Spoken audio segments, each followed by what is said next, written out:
Survival kit, et see hooaeg väga vajalik abimees olnud ja siin sees on erinevad asjad.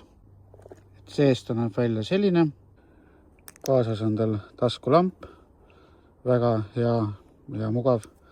Siis on selline vile, et siit otsast saad vilistada ja siis see käib ümber käe ja seda saab lisaks sellele veel lahti võtta pikaks nagu nööriks, et juhul kui midagi juhtub ja sul on nööri vaja, siis saad selle lahti arutada. See on saag, sellega saab siis oksi saagida või mida iganes metsas vaja on, see on siuke käepärane, hädapärane saag. Väga hea nuga, mida ma kasutan peaaegu iga kord matkal käies. Väga mõnus, kvaliteetne, väga terav. Süütaja lõkke jaoks.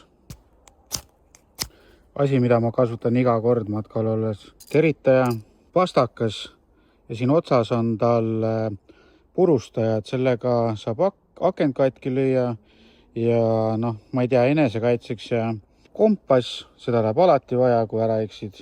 Ja tal on kaasas ka klambrid mõned. Et ühesõnaga väga vajalik abimees saadaval Wayfishist ja mina julgen seda vabalt soovitada, sest ma olen kasutanud siit erinevaid tööriistu igal matkal olles.